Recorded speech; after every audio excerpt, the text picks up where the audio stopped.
Hi guys, welcome to a new episode of Maverick Based Designs, and in this episode I'm bringing you the Humiliator.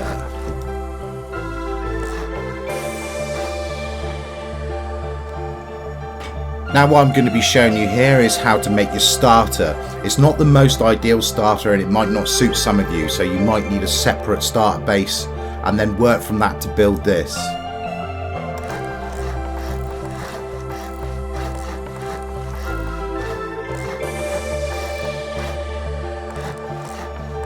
Now what we're doing here is we are building our three main loot rooms on the ground floor.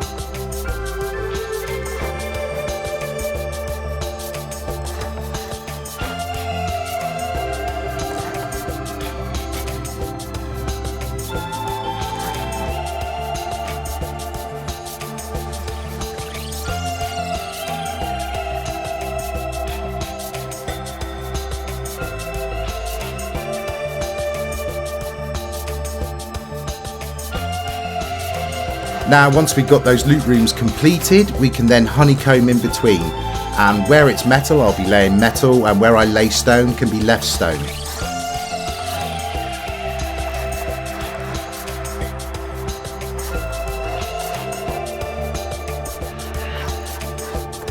Now I'd like to point out that although I've advertised this base as an 85 rocket raid, that is if you know the correct way to raid this base, which I'm not going to tell you.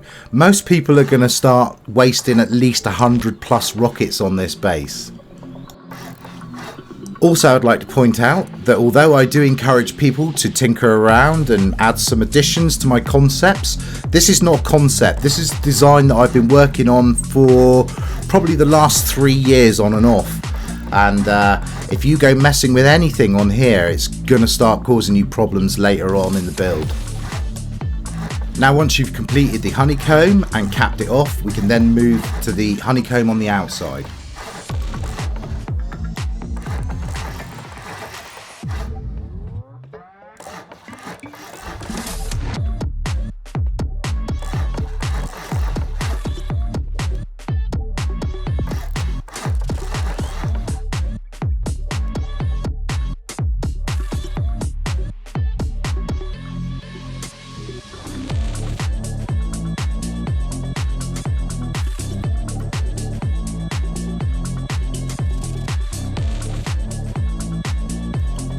Now what we're going to do is everywhere there is a loot room, on the outside of it we're going to put metal honeycomb.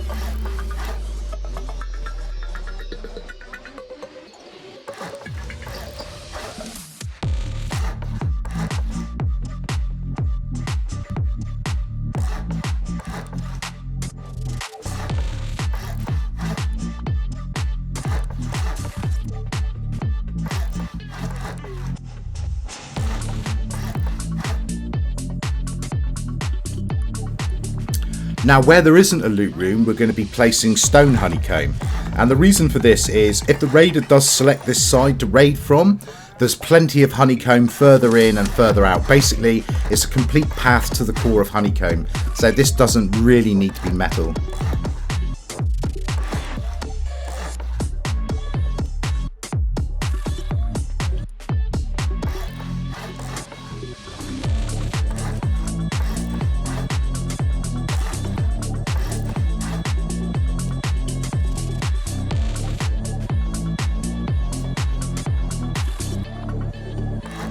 Now our next step is to put another layer of metal all the way around.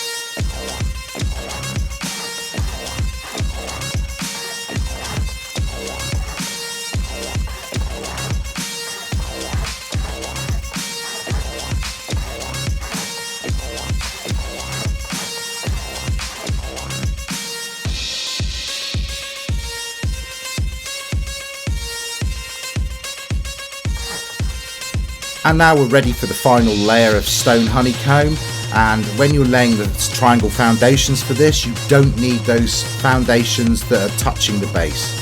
They're totally unnecessary. They won't add to the raid cost, they'll only add to the upkeep.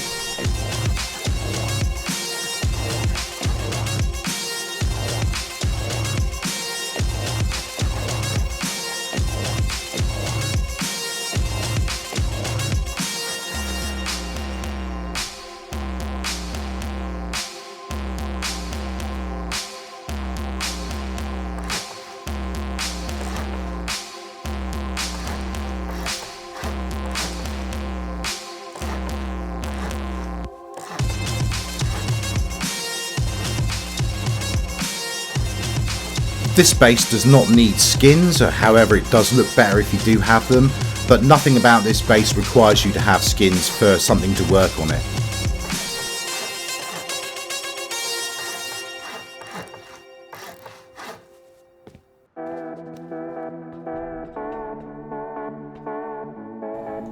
Now once that's done, we're ready to move on to the next level.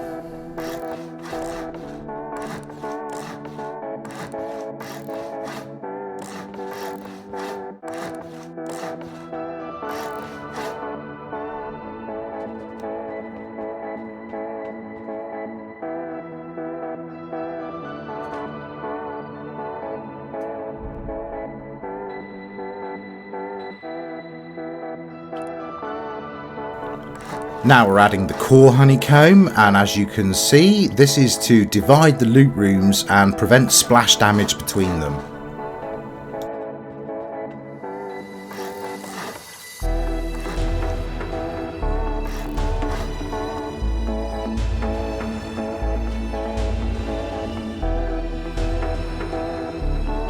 Now we're going to decide which side of the base our entranceway is going to be on. And we do that by selecting the loot room on the side we want the entrance on, and we're going to build these half walls on top of it. Once that's done, you can then place these double door frames down, which will be the entranceways into either a furnace room or a bedroom. Really, it's up to you to do with these whatever you want.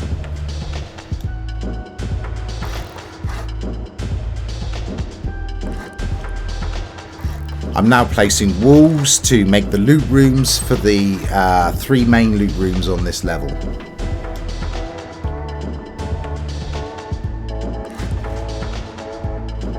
And of course honeycomb here to prevent cheap raid where you can splash 2 loot rooms at the same time.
Now make these triangle frames metal, and the reason for that is they create a flange which will also give a bit of protection from splash damage.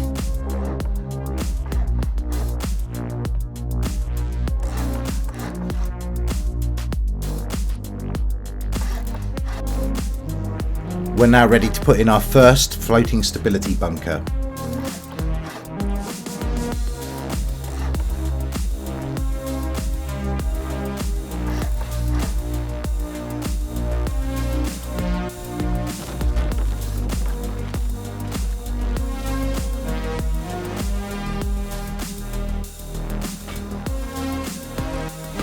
We'll just get some sheet metal doors on these loot rooms for now, but later on we will be upgrading to a vending machine and an armoured door.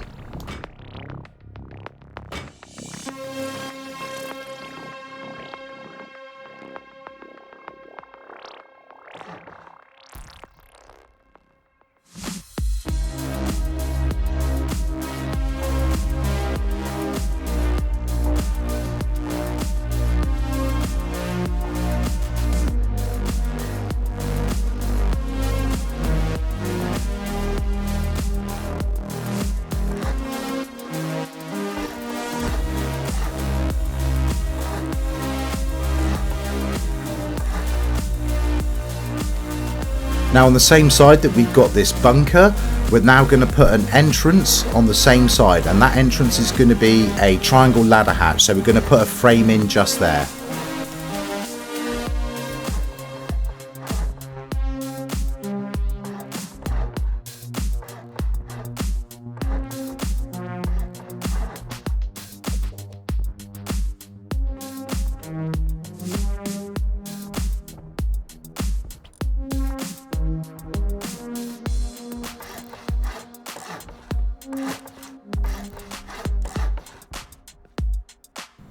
You cannot place that last roof because it's part of the bunker and it's tied to this bunker here, so you need to place that bit of twig in order to get the stability, and now you can place it.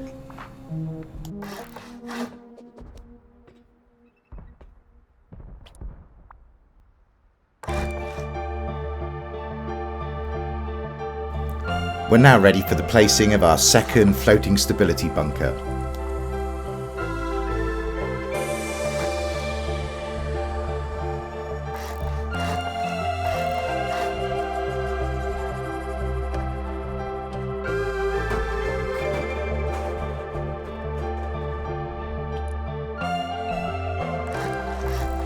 Then get that roof covered in.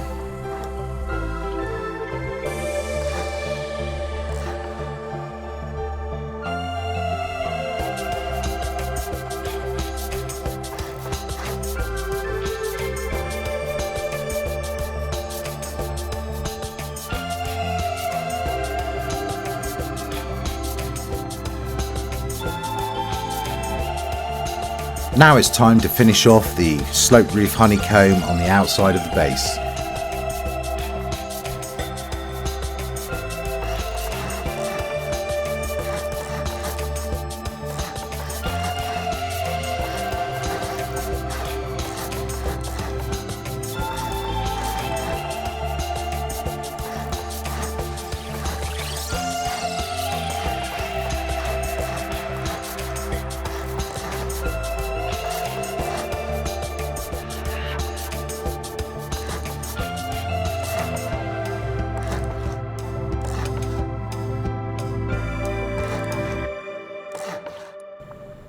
Once that's done, we're now ready for the shooting floor.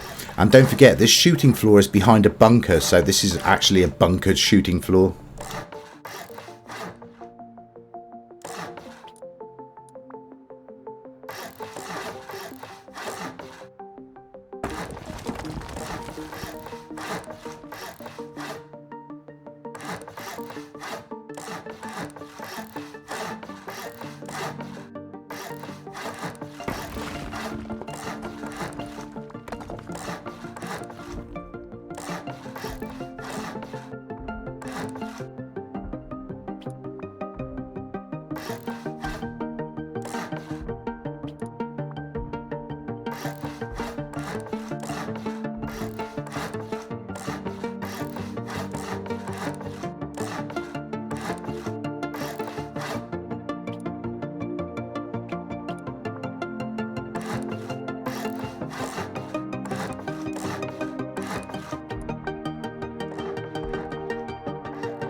And we're going to put a triangle ladder hatch here just to make it easier to get into the bunker when it's opened.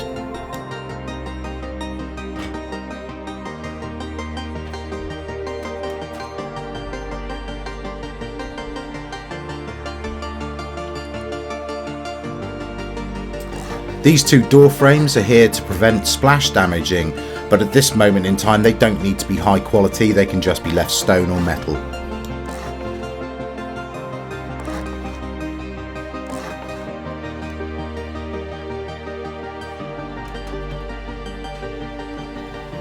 Now we're ready for assembling our main loot rooms, and the first thing we're going to do here is start with the TC room, and we're going to put up a shelf here for our boxes.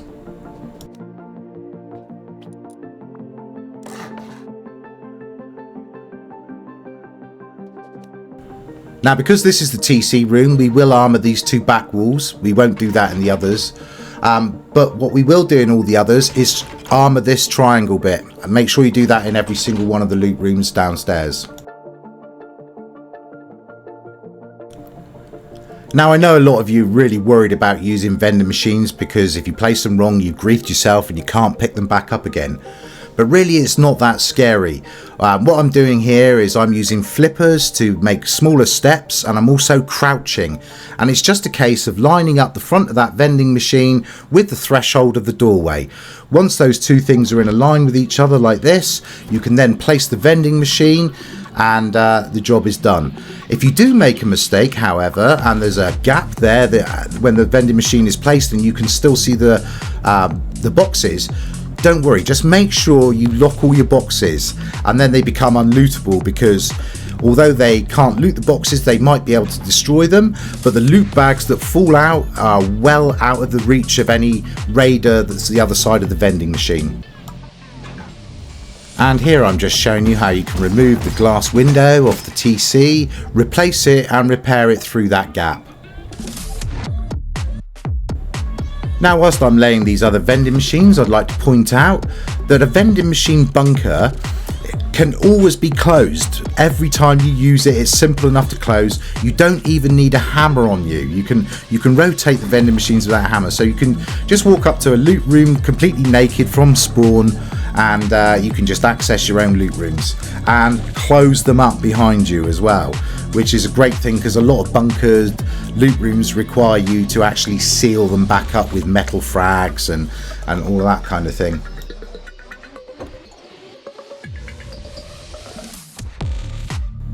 Now I'm just showing you the box arrangement on the shelves here for the larger 4-box loot rooms. And because it's a downstairs loot room, we're going to armor that triangle there. Make sure you do it on every one of these downstairs loot rooms before you lay the vending machine, because once the machine is down, you'll never get access to that triangle again.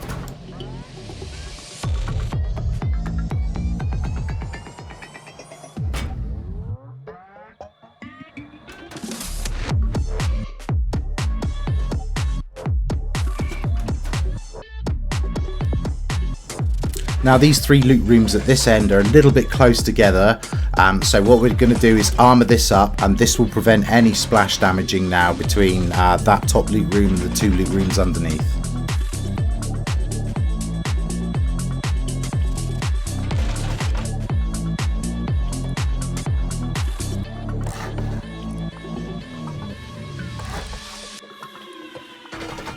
Now the outer bunker is already sealed, the one that covers the entranceway, and I'm just going to show you here quickly how to seal the other 2 up.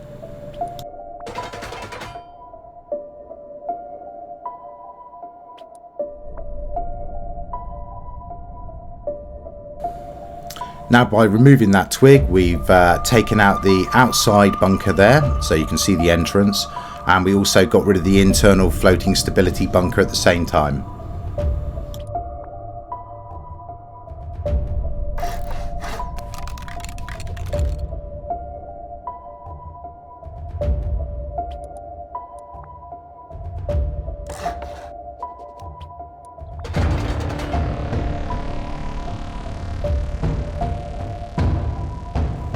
Now I'm going for the troll bunny style here by adding these 2 ears, but if I want to go for the Juggernaut, I don't add the ears and I make all the shooting floor metal.